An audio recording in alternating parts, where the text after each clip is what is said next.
மதியகேத்தன் பேசுகிறேன். ஒன்றும் இல்லைங்கண்ணே, நாளைக்கு எலெக்ஷன் ரிசல்ட் இல்லையா? ஏன்னா 4ஆந்தேதி தான் ரிசல்ட் சொல்லியிருக்காங்க.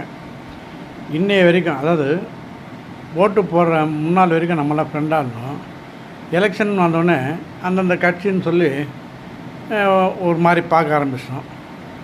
இப்போ நாளைக்கு ரிசல்ட் வந்த பிறகு இப்போ அந்த கட்சி தலைவர்லாம் ஒன்றாயிடுவாங்க.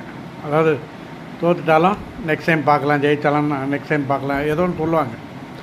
நம்ம மட்டும்தான் முகத்தை திருப்பி போகிறது, அதெல்லாம் வேணாம். நம்ம வந்து ஃப்ரெண்ட்ஸாகவே இருப்போமே. ஏன்னா நம்ம ஜெயித்தாலும் தோற்றாலும் நம்ம வேலை நம்ம தான் செய்ய போகிறோம். நம்ம இதில் எந்த சேஞ்சு மாற்றங்களும் இருக்காது. ஆனால் நம்ம பழையபடி ஃப்ரெண்டாக, ஏன்னா எங்கள் ஆஃபீஸ் குரூப்லலாம் இந்த எலெக்ஷன் வச்சா 2 குரூப் ஃபார்ம் ஆகுது. இந்த கட்சி அந்த கட்சி அதெல்லாம் வேணாங்க. நம்ம ஃப்ரெண்ட்ஸு எல்லாம் சீனியர் சிட்டிசன் ஒரே லெவலில் போவோம். ஓகே, எனக்கு தான் ஜாலியாக இருப்போம். அதான் எலெக்ஷன் ரிசல்ட்டை வச்சு நம்ம எதுவும்